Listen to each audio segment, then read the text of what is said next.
बिस्मिल्लाहिर्रहमानिर्रहीम। अस्सलाम वालेकुम स्टूडेंट्स, मैं हूं हसान फरीद, आपका फिजिक्स टीचर। स्टूडेंट्स, जैसे कि आप लोग जानते हैं कि स्टार्ट के लेक्चर्स में हम लोगों ने ये देखा कि अल्टरनेटिंग करंट क्या है और अल्टरनेटिंग करंट से रिलेटेड कुछ नई टर्मिनोलॉजीज हम लोगों ने पढ़ी, जैसे कि आरएमएस वैल्यू क्या होती है, पीक वैल्यू क्या होती है।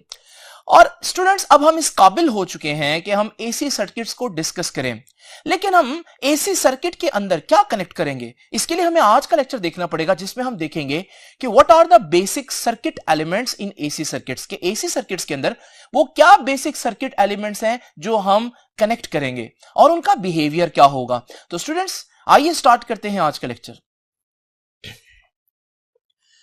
स्टूडेंट्स, चैप्टर नंबर 13 में हम लोगों ने डीसी सर्किट्स पढ़े। डीसी सर्किट्स में हम एक डीसी सोर्स यानी कि कोई बैटरी या सेल यूज करते थे, और जब उस बैटरी से करंट प्रोड्यूस होता था तो उस करंट को और वोल्टेज को कंट्रोल करने के लिए हम एक रेजिस्टर कनेक्ट करते थे। इसलिए हम कहते हैं कि डीसी सर्किट में वोल्टेज और करंट को जो कंट्रोल करने वाली चीज है वो है एक रेजिस्टर। लेकिन स्टूडेंट्स, अब हमारे पास ये डीसी सोर्स नहीं बल्कि इसकी जगह होगा एक एसी सोर्स।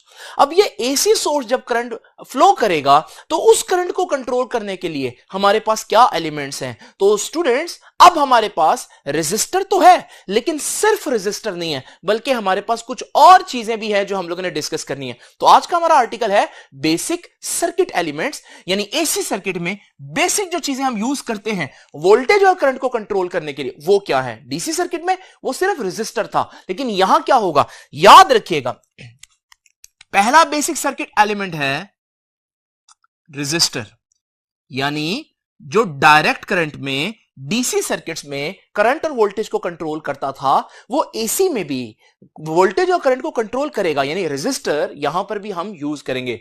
लेकिन यहां पर जो दूसरी चीज हम यूज करेंगे वो है कैपेसिटर। तो कैपेसिटर भी हम लोगों ने पढ़ा। तो एसी सर्किट्स में वोल्टेज और करंट को कंट्रोल करने के लिए हम कैपेसिटर भी यूज करते हैं। और तीसरी चीज जो है वो हम यूज करेंगे इंडक्टर। स्टूडेंट्स, सबसे पहले तो हम देखते हैं कि जब हम इन तीनों चीजों को सर्किट में बनाएंगे, ड्रॉ करेंगे, तो डेफिनेटली हमें कोई ना कोई सिंबल तो चाहिए। इनका सर्किट सिंबल क्या है, याद रखिएगा, जहां मुझे रेजिस्टर बनाना है मैं रेजिस्टर को कुछ ऐसे बनाऊंगा आपके सामने। तो अगर मेरे पास एक एसी सोर्स के साथ ये सिंबल अटैच है तो मैं समझ जाऊंगा कि ये हमारे पास एक रेजिस्टर है। और स्टूडेंट्स, कैपेसिटर के केस में जो हमारा सिंबल है, सर्किट सिंबल, वो कुछ ऐसे होगा।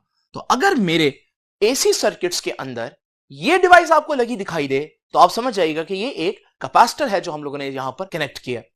इसी तरह से स्टूडेंट्स, अगर सर्किट के अंदर इस तरह की डिवाइस आपको नजर आए तो एसी सोर्स के साथ अगर ये चीज लगी दिखाई दे तो आप समझ जाएगा कि ये इंडक्टर है। स्टूडेंट्स, याद रखिएगा, रेजिस्टर के केस में क्योंकि इसकी कुछ रेजिस्टेंस होगी तो इसके साथ आर लिखा आएगा। कैपेसिटर की क्योंकि कुछ कैपेसिटेंस होगी तो इसके साथ सी लिखा हुआ नजर आएगा। इंडक्टर की क्योंकि सेल्फ इंडक्टेंस होगी तो इसके साथ आपको एल लिखा हुआ दिखाई देगा। स्टूडेंट्स, अगर आप मेरे से पूछें इनमें बेसिक फर्क क्या है तो मैं आपको कई फर्क बता सकता हूं, लेकिन बेसिक फर्क जो आपको पता होना चाहिए वो क्या है स्टूडेंट्स, वो ये है कि रेजिस्टर की बात अगर मैं करूं ना तो रेजिस्टर करता क्या है। याद रखिएगा, resistor dissipate energy as heat. Students, ये असल काम है रेजिस्टर का। रेजिस्टर क्या करता है, एनर्जी डिसिपेट करता है, एनर्जी जाया करता है, खर्च करता है। मिसाल के तौर पर जब आप एक बल्ब जो है वो एसी सोर्स के साथ कनेक्ट करें तो आप देखेंगे ये जो बल्ब है ये काफी गर्म हो जाता है। इसका मतलब इस बल्ब के अंदर जो फिलामेंट है वो एज ए रेजिस्टर काम कर रहा है, यानी वो एनर्जी को एज ए हीट डिसिपेट कर रहा है, खर्च कर रहा है। तो स्टूडेंट्स, इसका मतलब रेजिस्टर एनर्जी को खर्च करने वाली चीज है। लेकिन जरा तवज्जो से देखिए, कैपेसिटर इंडक्टर में खास बात क्या है, ये एनर्जी डिसिपेट नहीं करते बल्कि कैपेसिटर स्टोर्स एनर्जी। ये मेजर फर्क है, ये डिसिपेट करता है, जाया करता है, खर्च करता है। कैपेसिटर क्या कर रहा है? स्टोर कर रहा है एनर्जी। और इंडक्टर भी क्या करता है? इंडक्टर का भी यही काम है। तो इंडक्टर स्टोर एनर्जी। तो फिर फर्क क्या होगा अगर ये दोनों ही एनर्जी स्टोर करते हैं? तो बेसिक फर्क ये है स्टूडेंट्स कि पैरेलल प्लेट कैपेसिटर्स के केस में मेरे पास दो प्लेट्स होती हैं और उन प्लेट्स के ऊपर हम सोर्स लगाकर चार्ज स्टोर कर देते हैं। आपको मालूम है जब ये चार्ज स्टोर हो जाता है तो ये जो ऑपोजिट चार्ज आप लोग देख रहे हैं ये हमारे पास एक इलेक्ट्रिक फील्ड जनरेट कर देता है बिटवीन द प्लेट्स, और ये जो इलेक्ट्रिक फील्ड है चार्जेस को एक दूसरे के साथ जोड़े रखता है। अब स्टूडेंट्स अगर मैं बैटरी हटा दूं और बैटरी की जगह एक लोड लगा दूं तो वो जो सारा चार्ज स्टोर था वो फौरन ही लोड में से मूव करता हुआ दूसरी प्लेट की तरफ जाएगा। यानी कि बैटरी के ना होने के बाद भी कैपेसिटर ने आपको करंट दिया, एनर्जी दी। कैसे दी? वो जो चार्जेस को उसने स्टोर किया हुआ था वही आपको उसने वापस लौटा दिया। इसका मतलब हम कह सकते हैं कैपेसिटर भी एनर्जी स्टोर करता है और बैटरी जब हम डिस्कनेक्ट करते हैं तो वो वापस आपको करंट दे सकता है, लेकिन वो एनर्जी स्टोर किस फॉर्म में करता है? चार्जेस को किस फॉर्म में जोड़े रखता है? इलेक्ट्रिक फील्ड की फॉर्म में। तो ये बड़ी इंपॉर्टेंट बात है। कैपेसिटर स्टोर्स एनर्जी, लेकिन अगली बात क्या हम कहेंगे? In the form of which field? In the form of electric field. ये इंपॉर्टेंट बात है। ये भी एनर्जी को स्टोर करता है लेकिन in the form of electric field store करता है। ये एनर्जी खर्च करता है, एज ए हीट खर्च करता है। और स्टूडेंट्स इंडक्टर के केस में भी हम लोगों ने चैप्टर नंबर 15 में पढ़ा, अब मैं उसकी डिटेल में नहीं जाऊंगा, लेकिन हम लोगों ने देखा कि इंडक्टर के साथ अगर हम एक बैटरी अटैच करें और जब उसमें से करंट पास करें तो इंडक्टर भी कुछ एनर्जी स्टोर कर लेता है। ये एनर्जी जो है वो in the form of magnetic field store होती है। यहां पर भी अगर आप थोड़ी देर के लिए बैटरी को डिस्कनेक्ट करें तो आप देखेंगे बैटरी के डिस्कनेक्ट होने के बाद भी चार्जेस थोड़ी देर के लिए फ्लो करेंगे। यानी कि ये भी आपको थोड़ी देर के लिए उसी तरह से करंट दे सकता है जिस तरह से कैपेसिटर दे रहा था, लेकिन इसने चार्जेस को जो होल्ड रखा वो इलेक्ट्रिक फील्ड की फॉर्म में नहीं बल्कि मैग्नेटिक फील्ड की फॉर्म में रखा। मैं इसकी थ्योरी में नहीं जाऊंगा। अगर आप जानना चाहते हैं चैप्टर नंबर 15 में आप सेल्फ इंडक्टेंस के आर्टिकल को बड़े ध्यान से सुनिएगा। तो स्टूडेंट्स याद रखिएगा, इसमें भी आप लोग जान जाएंगे कि इंडक्टर भी एनर्जी स्टोर करता है, बट कैसे? In the form of magnetic field. Energy store तो करता है लेकिन मैग्नेटिक फील्ड की फॉर्म में। तो ये तीन बातें इनमें मेजर फर्क करती हैं। यानी कि मैं कह सकता हूं कि इन तीनों को मैं दो कैटेगरीज में डिवाइड कर सकता हूं। नंबर वन, एनर्जी को जाया करने वाली चीजें रेजिस्टर्स, एनर्जी को स्टोर करने वाली चीजें कैपेसिटर और इंडक्टर, और फिर फर्दर इनको डिवाइड कर सकता हूं कि एक एनर्जी स्टोर करती है इलेक्ट्रिक फील्ड की फॉर्म में, एक एनर्जी स्टोर करता है मैग्नेटिक फील्ड की फॉर्म में। तो स्टूडेंट्स ये तो हो गया इनका तारुफ। अब जरा देखते हैं इनके कुछ और इंपॉर्टेंट कैरेक्टरिस्टिक्स। रेजिस्टर का काम क्या होगा? जैसे कि मैंने बताया कि ये एनर्जी डिसिपेट करता है, तो हम यहां से इसका यूं काम भी बता सकते हैं। पहले मैं ये पॉइंट्स बनाता जाऊं ताकि आपको कंपैरिजन में आसानी हो। तो स्टूडेंट्स रेजिस्टर का क्या काम है? रेजिस्टर बेसिकली करंट को अपोज करता है, रेजिस्टेंस देता है करंट के फ्लो को। तो ये हमारे पास रेजिस्टर का बेसिक काम है। तो हम कह सकते हैं कि रेजिस्टर क्या करता है जी? एक्चुअली में अपोजेज करंट। अब ये जो इसका काम है ना करंट को अपोज करना, इसकी जो एबिलिटी है अपोज करने की उसे हम कहते हैं ये इसकी रेजिस्टेंस है। ठीक है जी। तो व्हाट इज रेजिस्टेंस? इसकी एबिलिटी क्या है? एनर्जी डिसिपेट करना, करंट को रोकना, अपोज करना। तो हम कह सकते हैं ability oppose current is called resistance। तो रेजिस्टर की एक एबिलिटी है करंट को अपोज करने की, उसे हम कहते हैं रेजिस्टेंस। यानी जो उसका काम है वो काम कितना अच्छा कर सकता है ये हमें बताएगा उसकी रेजिस्टेंस। जितनी उसकी रेजिस्टेंस ज्यादा होगी इसका मतलब वो उतना करंट को अपोज करेगा, उतना ज्यादा एनर्जी डिसिपेट करेगा। इसका काम क्या है? एनर्जी स्टोर करना। ये कितनी एनर्जी स्टोर कर सकता होगा? तो कोई क्वांटिटी तो हमें ये भी बताएगी ना। जो क्वांटिटी ये बताएगी कितनी एनर्जी स्टोर कर सकता है उसे हम कहते हैं कैपेसिटेंस। तो कैपेसिटेंस फिर क्या हुआ, ability to store charge is called capacitance.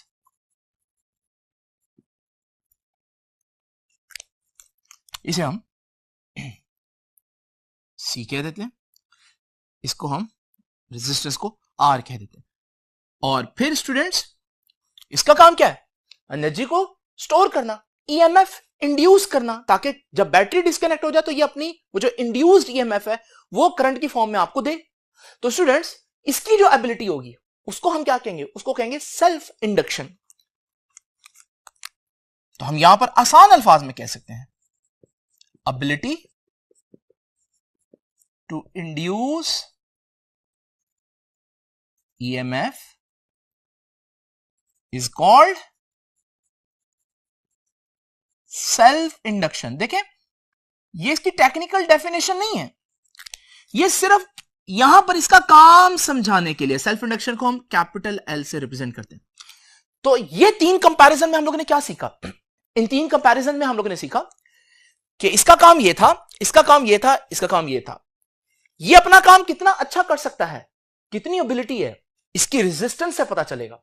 कितना, जितना रेजिस्टेंस ज्यादा उतना ये करंट को ज्यादा अपोज करेगा, उतना ये ज्यादा एनर्जी डिसिपेट करेगा, खर्च करेगा।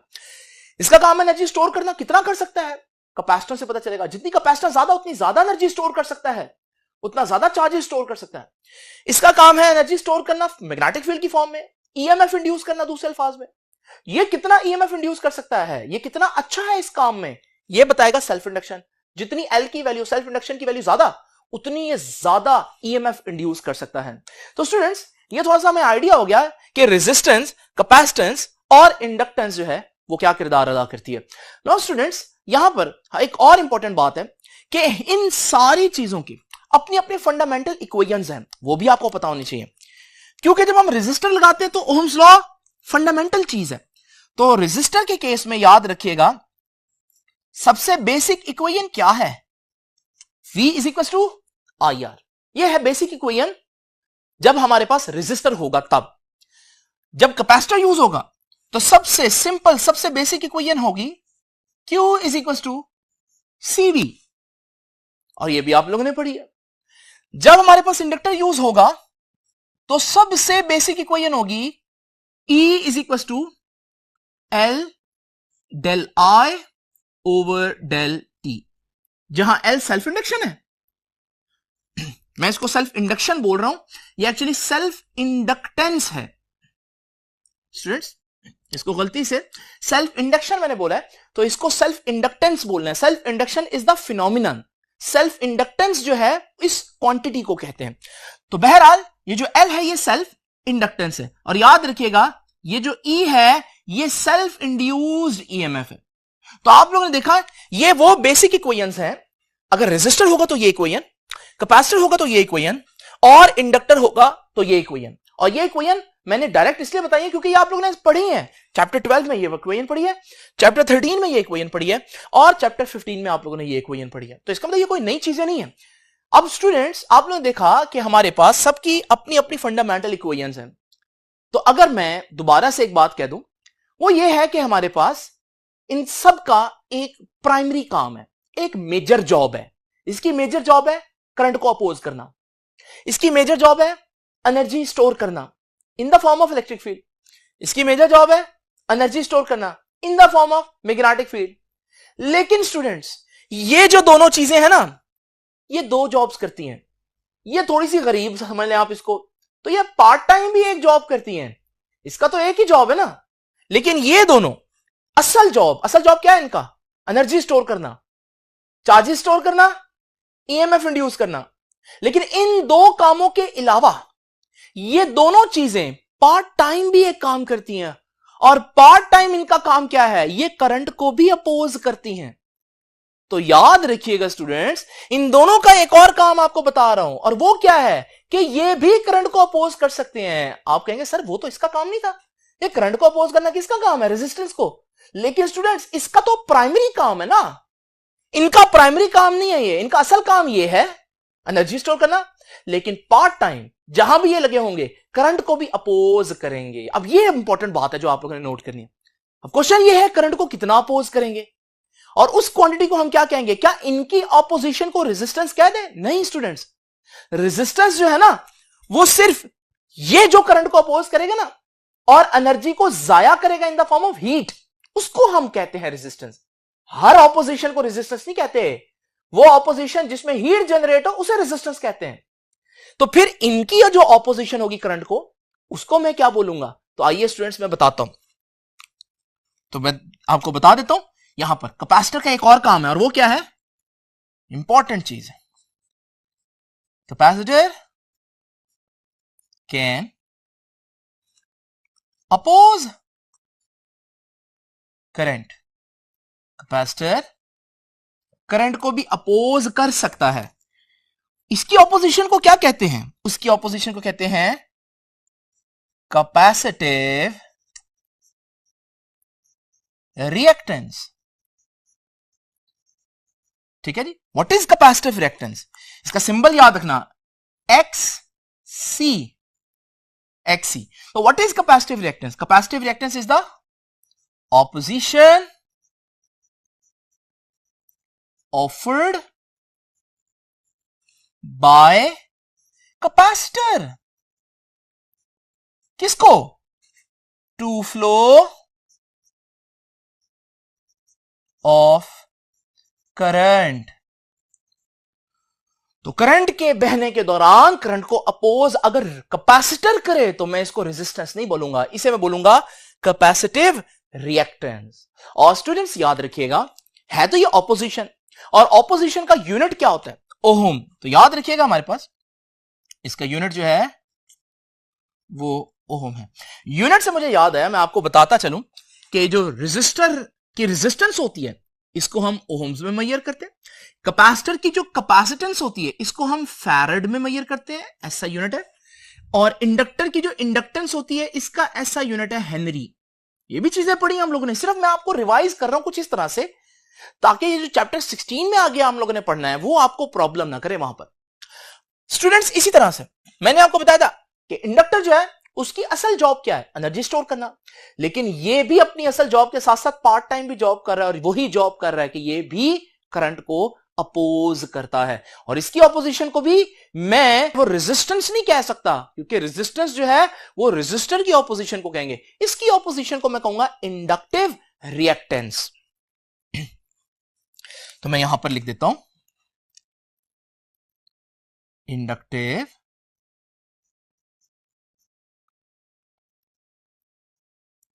रिएक्टेंस। अब इंडक्टिव रिएक्टेंस को कैसे डिफाइन करेंगे? सिंपल वही डेफिनेशन है, ऑपोजिशन ऑफर्ड बाय इंडक्टर किसको? To flow of current. तो स्टूडेंट्स इंडक्टिव रिएक्टेंस का सिंबल क्या होगा? एक्स और साथ छोटा सा एल आ जाएगा, जिसका मतलब है कि इंडक्टर की बात चल रही है। तो स्टूडेंट्स आप लोगों ने देखा कि ये कैपेसिटिव रिएक्टर, इंडक्टिव रिएक्टेंस, ये भी दो ऑपोजिशन है। यानी कि अगर मेरे से कोई पूछे कि करंट को कितनी मुखालफत का, कितनी ऑपोजिशन का सामना करना पड़ेगा, तो मैं कहूंगा दो किस्म की ऑपोजिशन का। एक ऑपोजिशन जो रेजिस्टर देगा जिसे मैं रेजिस्टेंस कहूंगा, और एक ऑपोजिशन वो होगी जो कैपेसिटर या इंडक्टर देगा, उसे मैं रेजिस्टेंस नहीं कहूंगा, उसे कैपेसिटिव रिएक्टेंस कहूंगा कैपेसिटर के केस में, इंडक्टिव रिएक्टेंस कहूंगा इंडक्टर के केस में। और उसका यूनिट याद रखिएगा दोनों का ओहम ही होगा, क्योंकि ऑपोजिशन जो करंट को मिलती है उसको हमेशा किस में मेजर करते हैं? ओहम्स में मेजर करते हैं। स्टूडेंट्स आखिरी बात अब बताऊंगा आपको, और वो आखिरी बात क्या है? देखिए ओहम्स लॉ पढ़ा हम लोगों ने। ओहम्स लॉ में हम लोगों ने पढ़ा कि V is equal to I R, R is equal to V over I। अच्छा, आप इसको पढ़ते हैं R is equal to V over I। Actually में इसको पढ़ना यूं चाहिए, R क्या है? Opposition for the flow of current. V क्या है? Potential difference. I क्या है? करंट। असल में इसको यूं पढ़ें कि ऑपोजिशन निकालनी हो कि करंट को कितना अपोज किया जा रहा है, तो उसका आसान तरीका क्या है, पोटेंशियल डिफरेंस को करंट से डिवाइड कर दो। तो अगर मैं ये ऑपोजिशन, ये भी तो ऑपोजिशन ही है ना, अगर ये मैं फाइंड आउट करना चाहता हूं तो मैं यही तरीका क्यों ना यहां पर लगाऊं। इस सूरत में मैं कह सकता हूं एक्स सी यानी opposition offered bye capacitor, opposition तो बराबर होती है पोटेंशियल डिफरेंस ओवर करंट, तो पोटेंशियल डिफरेंस यानी वी ओवर करंट यानी कि आई। लेकिन आप लोगों को मैंने बताया था कि जब हम एसी सर्किट्स पढ़ेंगे तो जब भी हम वोल्टेज और करंट की वैल्यू की बात करेंगे तो हम बात करेंगे आरएमएस वैल्यू की। तो यहां पर मैं वी के साथ आरएमएस, आई के साथ आरएमएस, और स्टूडेंट्स ये है वो फॉर्मूला, लेकिन मैं मजीद इसको लिख सकता हूं 1/2πfc। अब आपने ये नहीं पूछना कि ये कहां से आया, ये आगे यूज होगा फॉर्मूला, मैं आपको यहीं पर ही बता रहा हूं।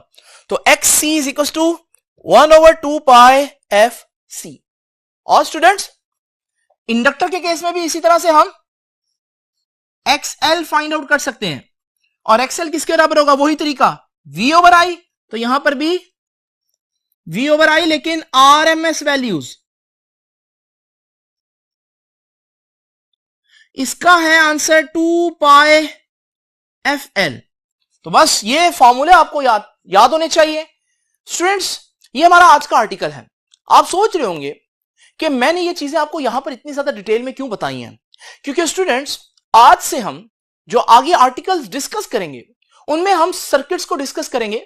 कहीं सिर्फ रेजिस्टर लगा होगा, सिर्फ कैपेसिटर लगा होगा, सिर्फ इंडक्टर लगा होगा, या दो लगे हो सकते हैं, रेजिस्टर और कैपेसिटर इकट्ठे, या रेजिस्टर और इंडक्टर इकट्ठे, या इंडक्टर और कैपेसिटर इकट्ठे, और यह भी मुमकिन है कि हमारे पास तीनों लगे हों, रेजिस्टर भी, कैपेसिटर भी, इंडक्टर भी। इस सूरत हाल में अगर आप सर्किट को सही तरह से एनालाइज करना चाहते हैं तो आपको इन इंडिविजुअल एलिमेंट्स की जो प्रॉपर्टीज हैं कि ये क्या करता है, इस पे कौन सी इक्वेशन लगती है, इसका काम क्या है, ये क्या करता है, इसका असल काम क्या है, इसका पार्ट टाइम काम क्या है, और इसकी इक्वेशन क्या है, बिल्कुल इसी तरह से सारी बातें उसके बारे में आपको मालूम होनी चाहिए। स्टूडेंट्स एक आखिरी बात मेरे जहन में आ रही है, वो भी बताना चाहूंगा। आप लोग देख रहे हैं रेजिस्टेंस का ये जो फॉर्मूला यहां पर बनता है V is equal to IR, तो R is equal to V over I। यहां भी इसकी ऑपोजिशन V ओवर I, इसकी ऑपोजिशन भी V ओवर I, लेकिन इसमें मैंने फर्दर लिखा ये वाला चीज जिसमें फ्रीक्वेंसी आ रही है करंट की, इसको मैंने फर्दर लिखा इस तरह से जिसमें फ्रीक्वेंसी आ रही करंट की, लेकिन इसका कोई फॉर्मूला ऐसा नहीं बन रहा जिसमें फ्रीक्वेंसी आ रही है। इसका मतलब क्या हुआ, इसका मतलब यह हुआ कि resistance is independent of frequency. यानी मैं 50 हर्ट्ज का एक सोर्स लगाऊं और ये 20 ओम का रेजिस्टर है, मैं इस 50 हर्ट्ज की बजाय 60 हर्ट्ज का सोर्स लगा दूं तो क्या वो 20 ओम की रेजिस्टेंस कम होगी, क्या ज्यादा होगी? नहीं, बल्कि वो 20 ओम्स ही रहेगी। तो इसका मतलब रेजिस्टेंस को फ्रीक्वेंसी से कोई फर्क नहीं पड़ता। ये बहुत इंपॉर्टेंट ऑब्जेक्टिव है। लेकिन क्या कैपेसिटर इंडक्टर को पड़ता है? यस, उसके फार्मूला में भी फ्रीक्वेंसी आ रही है करंट की, इसके फार्मूला में भी फ्रीक्वेंसी आ रही है करंट की। तब आप सोचेंगे फ्रीक्वेंसी ज्यादा करने से करंट कम होगा या फ्रीक्वेंसी ज्यादा करने से करंट ज्यादा होगा। ये आज का आर्टिकल नहीं है। ये जब मैं आपको सर्किट्स पढ़ाऊंगा तो वहां पर कैपेसिटर के सर्किट में हम डिस्कस करेंगे कि कैपेसिटिव रिएक्टेंस को फ्रीक्वेंसी के साथ क्या फर्क पड़ता है, और इंडक्टर में इंडक्टिव रिएक्टेंस को फ्रीक्वेंसी से क्या फर्क पड़ता है, ये वहां डिस्कस करेंगे। लेकिन बस आप लोगों ने याद रखना है कि रेजिस्टर जो है उसको फ्रीक्वेंसी से कोई ताल्लुक वास्ता नहीं है। तो स्टूडेंट्स आई होप कि कंपैरिजन की फॉर्म में आपको ये चीजें अच्छी तरह से समझ में आई होंगी। ये नेक्स्ट लेक्चर्स के लिए आप लोगों ने ये चीजें याद करनी है। आपसे इंशाल्लाह मुलाकात होगी नेक्स्ट लेक्चर में। तब तक के लिए